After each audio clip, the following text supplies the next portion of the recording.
Hay ciudades que han crecido en torno a aquellos que han abierto las entrañas de la tierra y han extraído sus riquezas. Durante muchos años se les llamó mineros y metalúrgicos.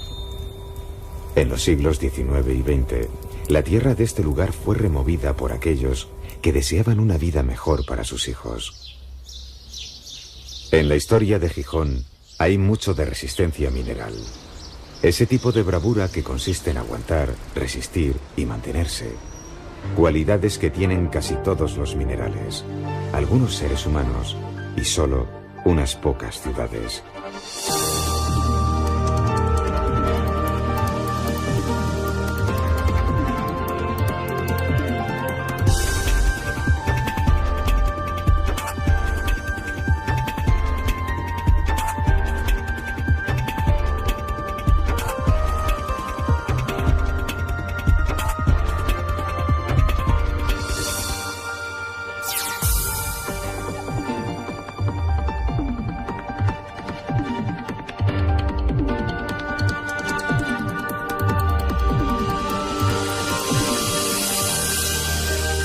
Si el Gijón del pasado fue sobre todo industrial, hoy es una compacta villa de servicios.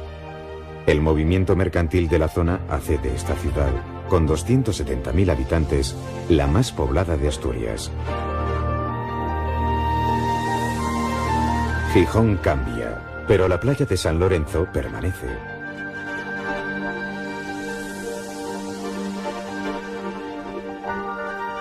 Desde el punto de vista de una gaviota, resulta curiosa la equidistancia entre las personas, como si el espacio vital entre unos y otros fuese medido con cinta métrica. Las individualidades bien distribuidas, el gusto dispar por toallas y atuendos, hacen de este paisaje aéreo un gran cuadro abstracto lleno de color y sorprendente vitalidad.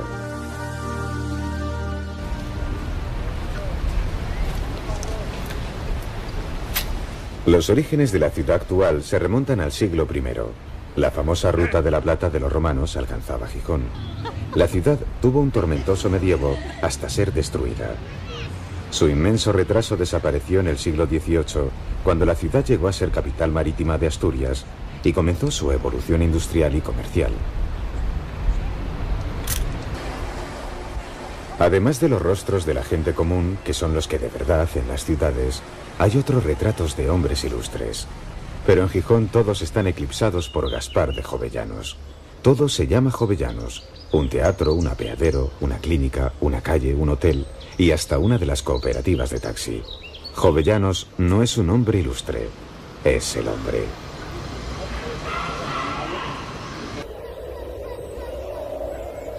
Pero las ciudades se hacen con muchas manos y las primeras de las que se tiene noticia están en el yacimiento arqueológico de la Campa de Torres. Gijón, cuyo principal crecimiento siglos después se sustentaría en la minería y en la metalurgia, encuentra que sus más lejanos antecesores hace 2500 años eran precisamente caldereros y eran llamados cilúrnigos. El yacimiento está en un lugar sencillamente espectacular.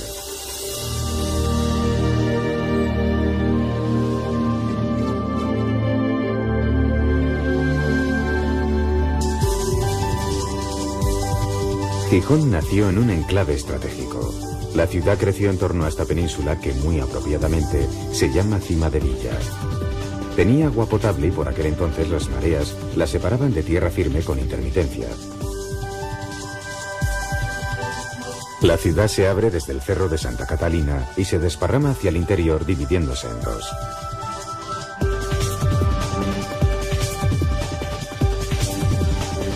Cuando dejó de ser cuartel militar, el Cerro de Santa Catalina se convirtió en parque. El escultor vasco, Chillida, encontró la colina que buscaba, un lugar desde donde se pudiese ver el horizonte en 360 grados. No crean que es fácil. En cada promontorio suele haber una ermita, un repetidor o una antena de telefonía móvil. De hecho, la escultura se llama Elogio del Horizonte. La escultura tiene una curiosa acústica, ya que si uno se coloca en el centro, puede oír el sonido amplificado del batir de las olas contra las rocas.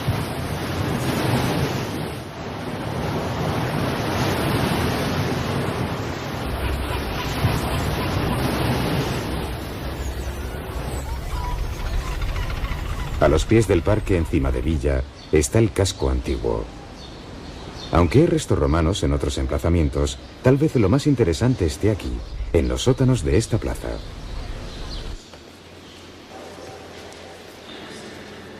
Las termas romanas de finales del siglo I y principios del II estaban muy bien organizadas.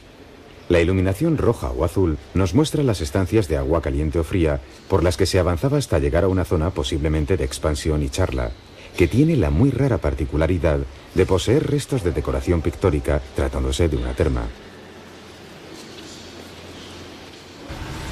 Donde hoy está la estatua de Don Pelayo, héroe de la Reconquista, había una fábrica de salazones y conservas en los siglos III y IV.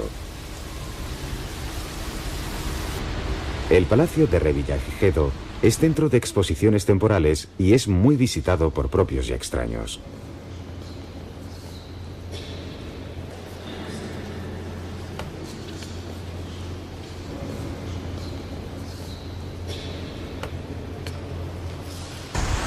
Detrás de la fachada de un palacio del siglo XVII está el Museo Barjola, espacio en el que es posible enfrentarse con algunas obras del pintor en convivencia con otras exposiciones.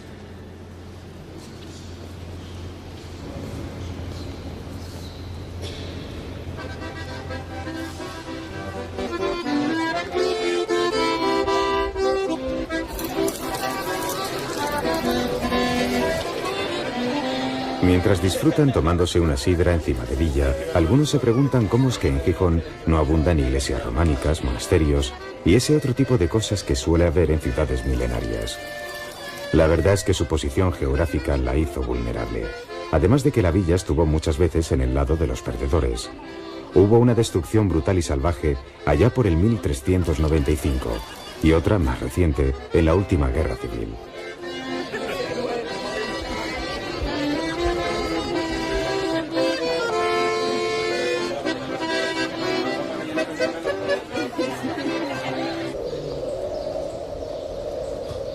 Esta es otra poderosa razón por la que han desaparecido monumentos: la erosión ocasionada por el salitre del mar.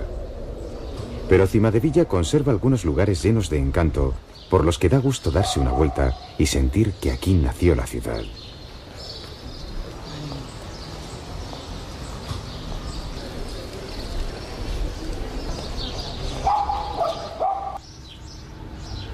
Esta es la casa natal de...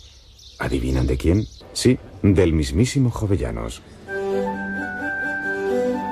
En la actualidad la casona guarda una colección artística desigual en el que hay una pieza curiosa: el retablo de Sebastián Miranda, reconstrucción de otro que se había perdido en la Guerra Civil y que retrata con ingenua belleza la vida de la ciudad.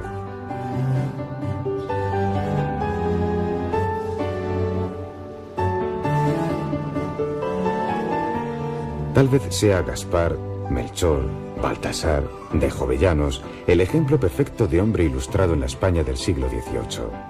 Su vida es tan apasionante como su obra, y Gijón le debe muchos regalos a este hombre, bautizado con el de los 3 Reyes Magos. Entre otras cosas, el trazado de la carretera de Gijón a Oviedo, imponer Pajares como acceso a Asturias y el plan de mejora de la ciudad. Pero tal vez sea el empeño de Jovellanos en crear el Instituto de Náutica y Minería lo que supuso un estímulo fundamental en el desarrollo de Gijón.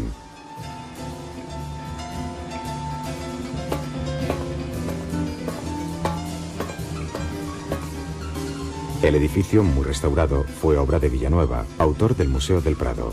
Hoy es centro cultural.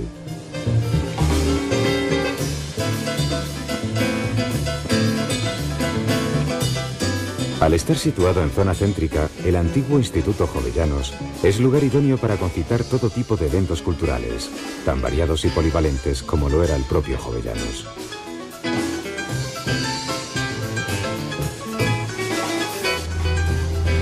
No se engañen, recuerda al prerrománico asturiano, pero es solo una recreación, porque tal como hoy la conocemos, la iglesia de San Pedro fue levantada después de la Guerra Civil. La de San Lorenzo, además de ser una recreación, no disimula ser una humilde copia de Notre Dame. De las iglesias que tenía Gijón antes de la Guerra Civil, solo una no fue destruida: la iglesia del Sagrado Corazón. Su enorme figura sobresale entre todos los tejados y le llaman Santón, del mismo modo que a la iglesia la llaman Iglesona. Más allá de la convivencia entre bable y castellano, tiene gracia el amor asturiano hacia el diminutivo. Nenín, guapina, cafetín, cucharina. Aunque en Gijón de pronto se salta al aumentativo sin contemplaciones. Molinón, Iglesona, Santón. Es como si esta tierra hubiese sido bautizada por el mítico Gulliver. La gran escalera que baja a la playa de San Lorenzo no se podría llamar de otro modo. La Escalerona. Durante siglos el mar fue la principal fuente de riqueza y tal vez lo siga siendo ahora a través del turismo. Veréis vuestro nombre en el diario El Comercio. Concurso de castillos de arena para los niños y mucha actividad para los jóvenes.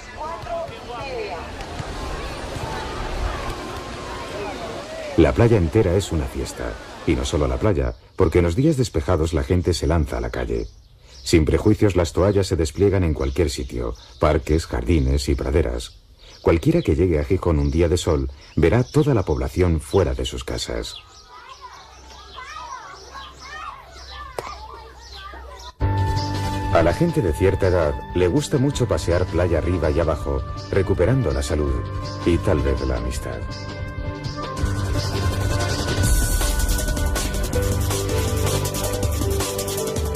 El paseo marítimo se utiliza en todas las épocas del año. Para los más andarines, la caminata se prolonga hasta el Cabo San Lorenzo. Este camino, poblado de esculturas, tiene el mar como lindero. Y aunque su nombre común es el Sendero del Cervigón, el humor popular hace que algunos le hayan bautizado como el Sendero del Colesterol.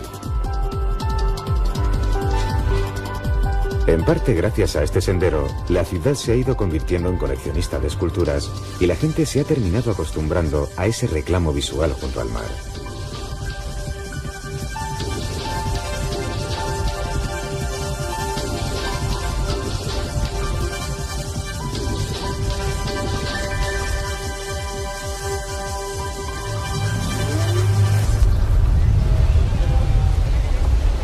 San Lorenzo no es la única playa de Gijón. La ciudad tiene dos más, la de Arbellal y la de Poniente, que han sido creadas artificialmente hace pocos años. Con el buen tiempo, los barcos se hacen a la mar.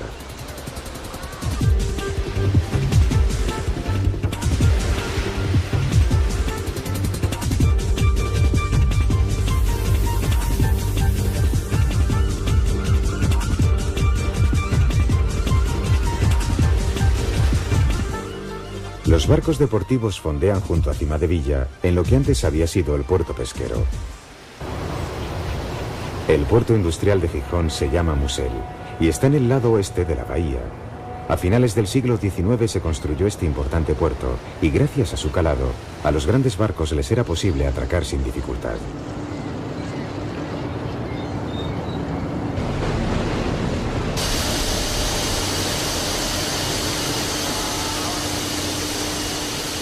No muy lejos del puerto, los altos hornos abren el valle en dos mitades y exprimen la riqueza de los minerales. Hierro y carbón. Estos altos hornos son los únicos que quedan en España de lo que llegó a ser la gran siderurgia estatal.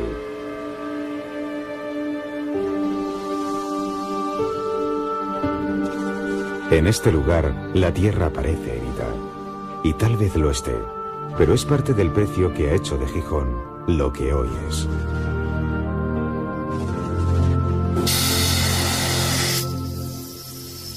Gijón tiene un interesante museo del ferrocarril.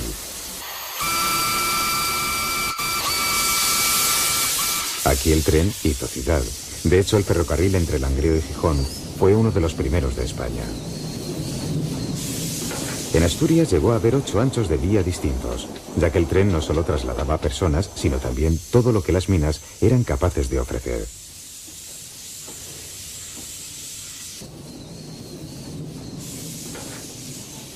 Mientras los pasajeros de primera disfrutaban de asientos cómodos, con calefacción y servicio de bar, los de tercera parecían diseñados por un fisioterapeuta obsesionado con la rectitud de espalda. Atravesando la cornisa cantábrica por su vía estrecha, el Transcantábrico hace un agradable recorrido turístico de una semana. Uno de sus destinos naturales es Gijón.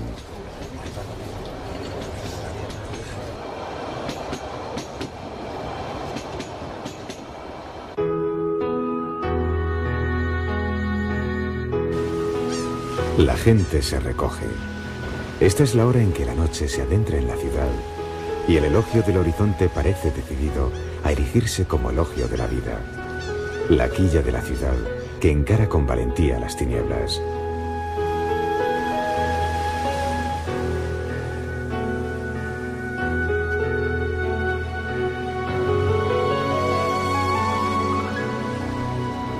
La oscuridad se hace con la ciudad y ésta se defiende con el alumbrado. La luz del sol socializaba y repartía, pero los hombres enfatizan sus edificios más singulares y los hacen destacar como referencias visibles e inevitables.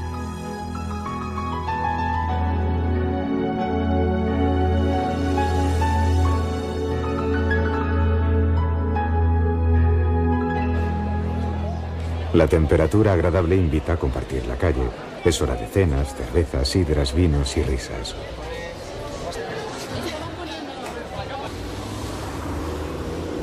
Lo que empezó siendo una reunión de intelectuales en torno a la literatura policíaca ha terminado siendo una feria abierta, multitudinaria y muy participativa. A diferencia de otros muchos norteños, a los gijoneses les encanta salir a la calle.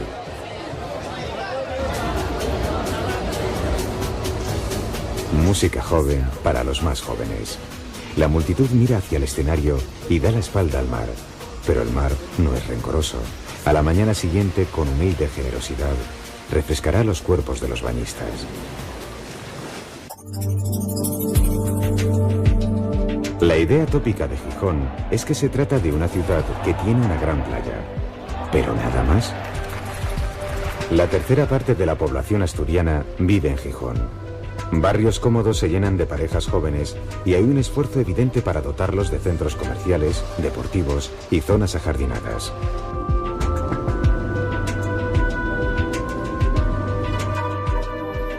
Hay otros centros cívicos como este, pero el Coto es un buen ejemplo de vida urbana.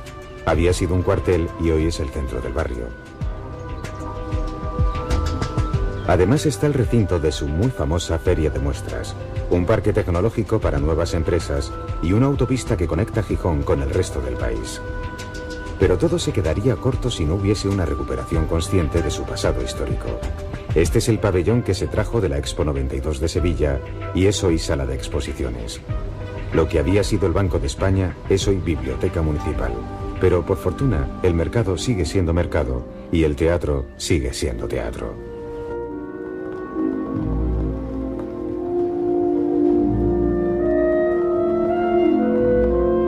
El centenario Teatro Jovellanos sigue siendo el centro cultural de la ciudad. En los 365 días del año, el teatro pone al servicio de los gijoneses cantidad de espectáculos de primera línea.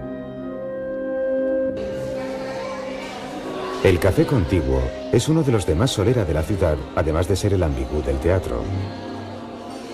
El espectáculo va a continuar, y aunque esté demasiado caliente, hay que apurar el café.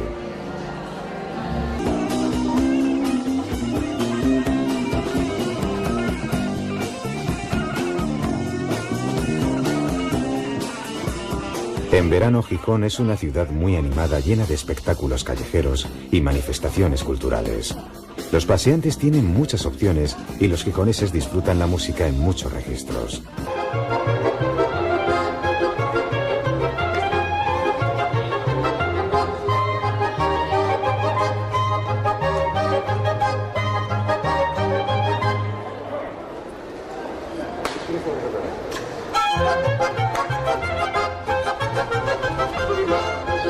Entre todos los jardines, el más grande y de más solera es el Parque de Isabel la Católica. El parque es una delicia para todos, especialmente para los niños y para los amantes de las aves, ya que éstas se mueven con absoluta tranquilidad entre los transeúntes.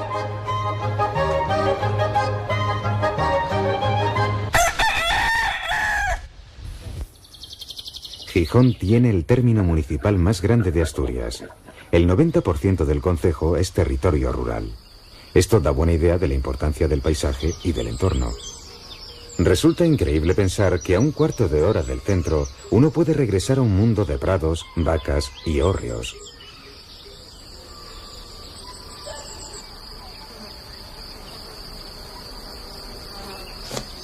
La vida campestre se asoma a la ciudad, sin solución de continuidad. Merenderos. Hasta hace poco la gente traía la merienda de casa y en el establecimiento se pedía solo la bebida. Aunque merendar es una cosa y comer es otra, Asturias tiene una riquísima gastronomía popular cuya reina tal vez siga siendo la fabada. Aunque hay mucho más de su buena cocina en los pescados, carnes, potes, quesos y postres. La materia prima es de primera calidad. Sin salir del término municipal, hay algunos lugares de postalita. Deva es uno de ellos.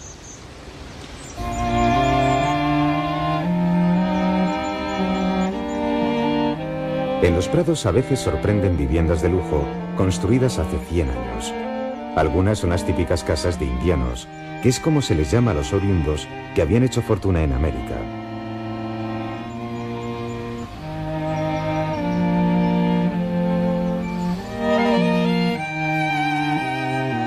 En Somio, que es el barrio residencial, vale la pena detenerse en el Museo Evaristo Valle, una de esas elegantes casonas en las que se puede disfrutar la obra de este pintor costumbrista y caricaturista nacido en Gijón.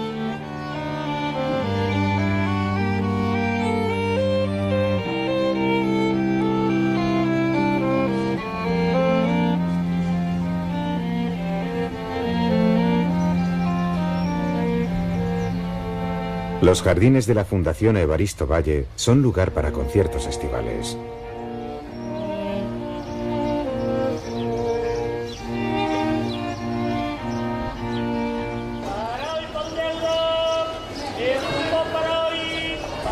Se ha recuperado para caminantes una senda verde de 7 kilómetros construida sobre lo que era un viejo tendido ferroviario carbonero. La Camocha es una vieja mina que aún conserva barrios construidos para mineros. Vas a acabar en el río. Al callejear, uno puede sentir la fuerza mineral, sobria y austera, de los hombres que, gracias a su esfuerzo, alimentaron las fábricas y calentaron nuestras casas y las de nuestros abuelos. Las diferencias sociales en el siglo XIX y principios del XX eran muy grandes. Y Gijón, dado su carácter industrial, fue muy sensible a los grandes movimientos obreros de la época.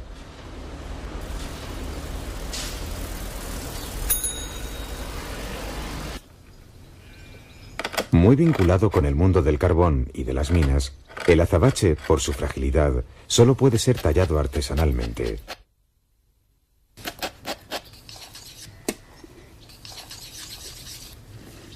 Gijón tiene una consolidada artesanía en torno al azabache, que como se sabe, es carbón cristalizado.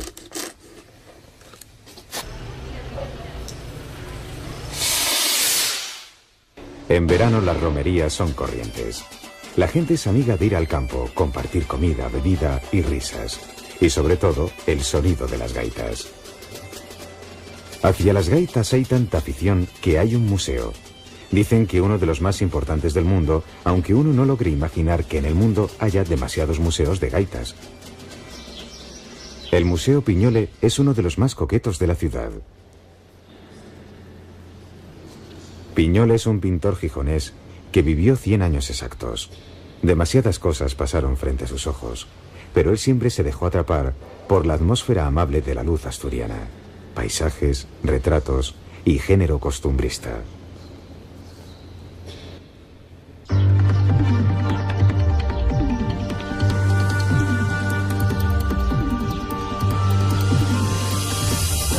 A unos pocos kilómetros del centro de Gijón se levanta un edificio inmenso, una mezcla de monasterio y castillo que no es ni lo uno ni lo otro. Mitad monjes, mitad soldados.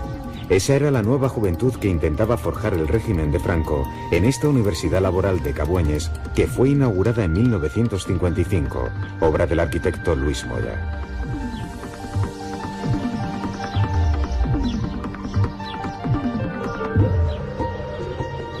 El edificio es una mezcla de estilos arquitectónicos que pretenden con desigual fortuna un muestrario de la historia de la arquitectura, aunque muchos coinciden que la cúpula elíptica de la iglesia es un arriesgado alarde constructivo.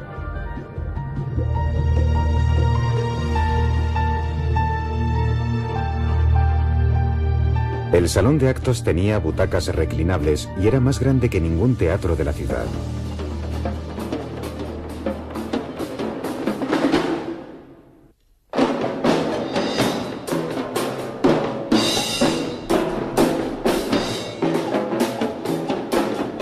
Todo venía a decir que cualquier hijo de obrero podía llegar a estudiar, labrarse su porvenir y contribuir al desarrollo de España. Por si fuera poco, Gijón había sido bastión republicano durante la contienda. La Universidad Laboral era un edificio propagandístico que además estaba muy intencionadamente aislado. Se construyó alejada del núcleo urbano y pretendía ser autárquico.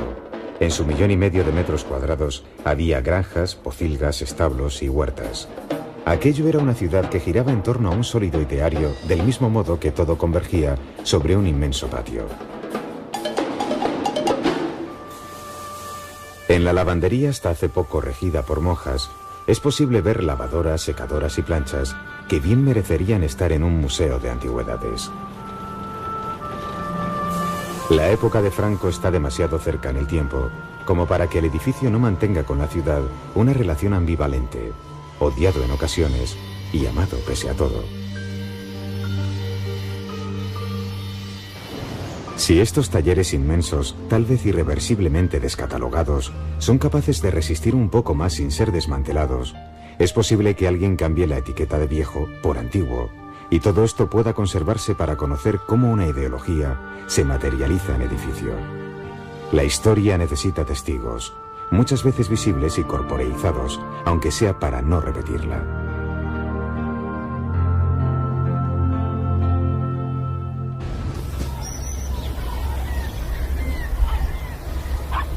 Para un observador de coincidencias, resulta curiosa la insistencia en la pirámide de baja altura. La hay en el campus universitario y en muchos lugares de Gijón, en la propia Universidad Laboral, los pináculos de la estación y en los respiraderos de los parkings. ¿Todo procede del tejado a 4 aguas típico de los hórreos? De ser así, la ciudad nos está diciendo que quiere seguir creciendo sin renunciar a su origen ni dañar su entorno. Difícil equilibrio sin un urbanismo sosegado. Tal vez por eso su esencia se exprese muy bien en el paisaje. Prados verdes que no conocen freno hasta que llegan al mar.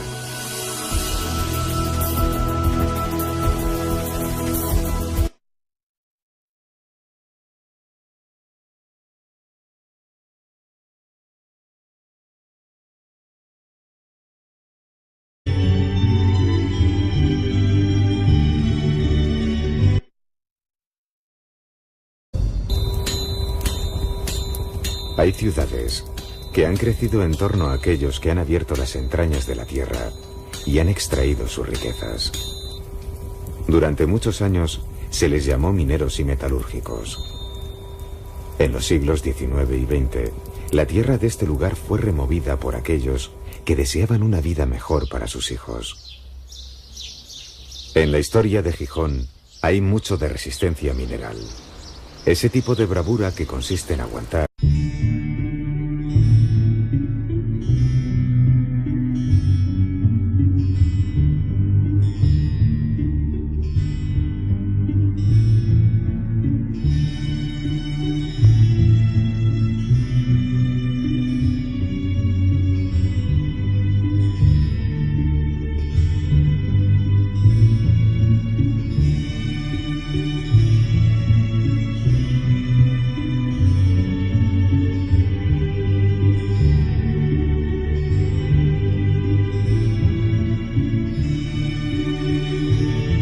Resistir y mantenerse. Cualidades que tienen casi todos los minerales, algunos seres humanos y solo unas pocas ciudades.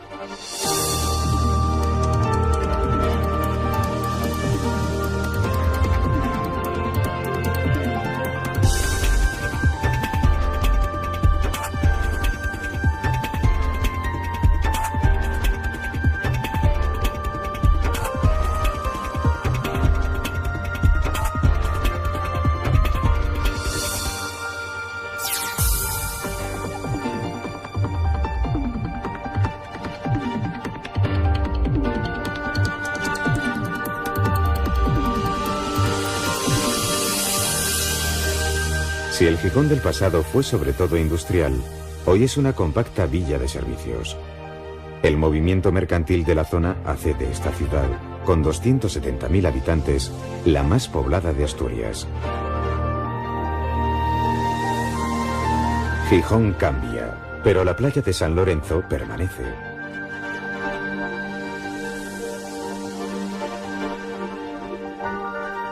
Desde el punto de vista de una gaviota,